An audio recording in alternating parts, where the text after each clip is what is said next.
యాడిపోతురా మీరంతా? ఏడిపోతురు మీరు? ఆగురే, ఎందుకు ఆగమెందుక?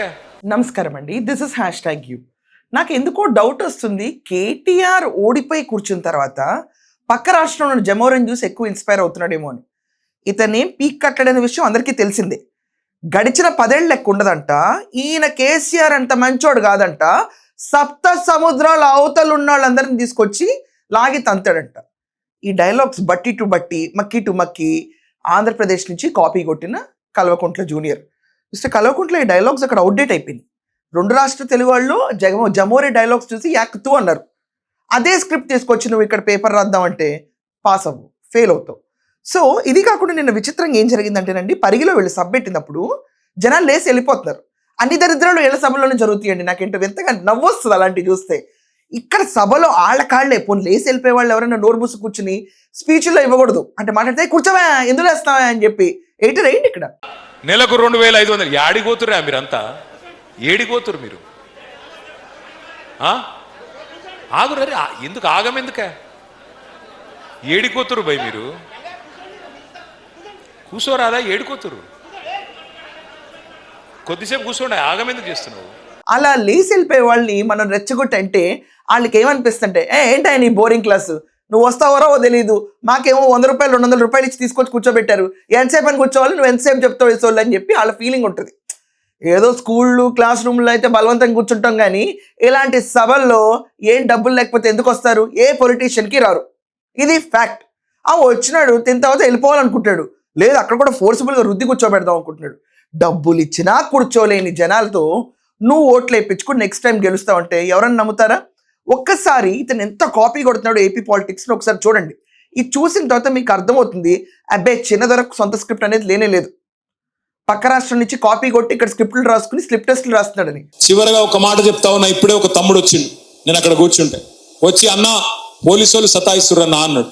నేను ఇక్కడ ఉన్న అధికారులు, ఇక్కడ కూడా ఇంటెలిజెన్స్ వాళ్ళు ఉంటారు, వాళ్ళకు చెప్తున్నా, పత్రికల ద్వారా అధికారులకు కూడా చెప్తా ఉన్నా, అయ్యా రేవంత్ రెడ్డి గారు ఆరిపోయే దీపం, ఆయన ఎక్కువ రోజులు ఉండడు, ఆ తర్వాత మిమ్మల్ని కాపాడేటోడు ఎవడు ఉండడు. ఇవాళ మా కార్యకర్తలను సతాయిస్తున్న అధికారులు ఎవరైతే ఉన్నారో, నేను ఫలానా వాళ్ళని పేరు చెప్పా, వాళ్ళకి తెలుసు. అతి చేయకండి, డ్యూటీ చేయండి, అతి చేయకండి. మీరు ఎంత పెద్ద అధికారులైనా, మీరు రిటైర్ అయినా, మీరు ఎక్స్ట్రాలు చేసి మా వాళ్ళని ఇబ్బంది పెడితే మాత్రం మా గవర్నమెంట్ వచ్చినాక ఒక్కొక్కరిని దేవులాడి మిత్తితో సహా ఇచ్చే బాధ్యత నేను తీసుకుంటా అని చెప్పి కూడా మీకు మళ్ళొకసారి తెలియజేస్తూ, జర్ర మీరు గడబడి చేయకుండ్రి. కొంతమంది సోదరులు వాళ్ళ భూములు పోతున్నాయి, కలవడానికి వచ్చారు, వాళ్ళని ఒక్కరిని పిలవండి ముందు. ఆ తర్వాత మీరు ఓకే అంటే ఇట్లకెళ్ళొచ్చి అరే ఆగురా నిజం పెడితే ఇట్లకెళ్ళి ఒక దిక్కుకెళ్ళి పోతామంటే ఇక్కడికి వచ్చి సర్లే, ఆయన గ్రూప్ ఫోటోలకు రెడీ అవుతున్నారు. అది కాదండి, ఇక్కడ తెలంగాణలో మిత్తితో సహా అంటే అక్కడ వడ్డీతో సహా అని ఆంధ్రాలో అంటాడు.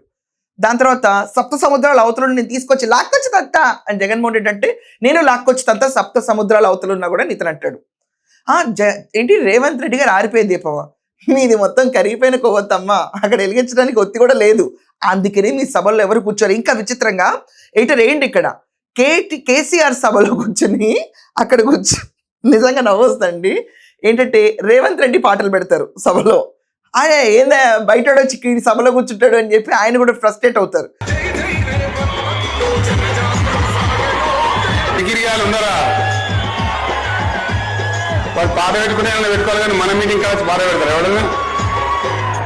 వీళ్ళ సభల్లో ఇది కామన్. ఏంటంటే వీళ్ళ సభల్లో వీళ్ళకి వినేవాళ్ళు ఎవరు ఉండరు, అదర్ సైడ్ నుంచి వచ్చి ఆడ పాటలు వేసేవాళ్ళు ఎక్కువ ఉంటారు. అండ్ నాకు అర్థం కాదు, ఇంకా మిమ్మల్ని కాపాడే వాళ్ళు ఎవరు లేరంటే 3rd పొజిషన్లో ఉన్న బీఆర్ఎస్ ఫస్ట్ పొజిషన్లో ఉన్న కాంగ్రెస్ని క్లెయిమ్ చేస్తుంది ఇక్కడ, నువ్వు వెళ్ళిపోతావని. అరే భయ్, నీకు అసలు ఒత్తి లేదు, వెలిగించుకోవడానికి అగ్గిపెట్టలేదు. హరీష్ రావు అప్పుడు కిరసనాయిలో అదేంటండి పెట్రోల్ పోసుకుందో అగ్గిపెట్టి కోసం ఎత్తుకుని తిరిగేటప్పుడు నేను అంటించేసుకుంటా అంటే అగ్గిపెట్టి దొరకలా బాబుకి, దానివల్ల ఈరోజు బతికి బట్టగట్టాడు. అలాగే 2వ పొజిషన్లో బీజేపీ కూడా పోయింది, వీళ్ళే మొట్టమొదటి పొజిషన్కి వచ్చేసారు.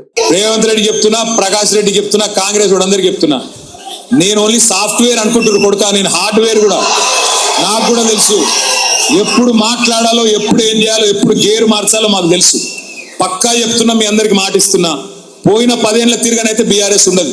నేను కేసీఆర్ సార్ అంత మంచోని కాదు, ఒక్కొక్క కాంగ్రెస్ వానికి సినిమా చూపెట్టే బాధ్యత నేను తీసుకుంటా. మిమ్మల్ని సతాయించిన ఇడిసిపెట్ట పారిపోయినా సప్త సముద్రాల అవతల పోయి దాక్కున్నా విడిచిపెట్ట వదిలిపెట్ట.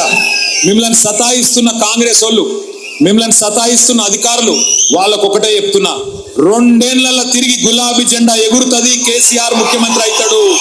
ఒళ్ళు మీరు సాఫ్ట్వేర్ అని ఎవరు అనుకోలేదు రామారావు ఇప్పుడు దాకా. You're very rough. హార్డ్వేర్. అందుచేతనే ఫోన్ ట్యాపింగ్ జరిగింది, అందుచేతనే ఫార్ములా ఈ కేసు జరిగింది. అరవింద్ కుమార్ ఐఏఎస్ పాపం సాఫ్ట్వేర్గా బలవల, హార్డ్వేర్గా బలయ్యాడు. దాని తర్వాత మనం చూసుకుంటే ధరణి పోర్టల్, దాని తర్వాత ఇన్ని అక్రమ ఆస్తులు అని చెప్పి బయట రాస్తారు మీ గురించి. అంటే దాని ముందు అరటి పండు కొనుక్కోవడానికి కూడా డబ్బులు లేవు కేసీఆర్ దగ్గర. ఈరోజు మేట్లు వేసిపోయేంత సంపాదించాలంటే ఫుల్ హార్డ్వేర్ ఉండాలి, సాఫ్ట్వేర్తో సంపాదించలేము, ఇదంతా మీకు తెలుసు.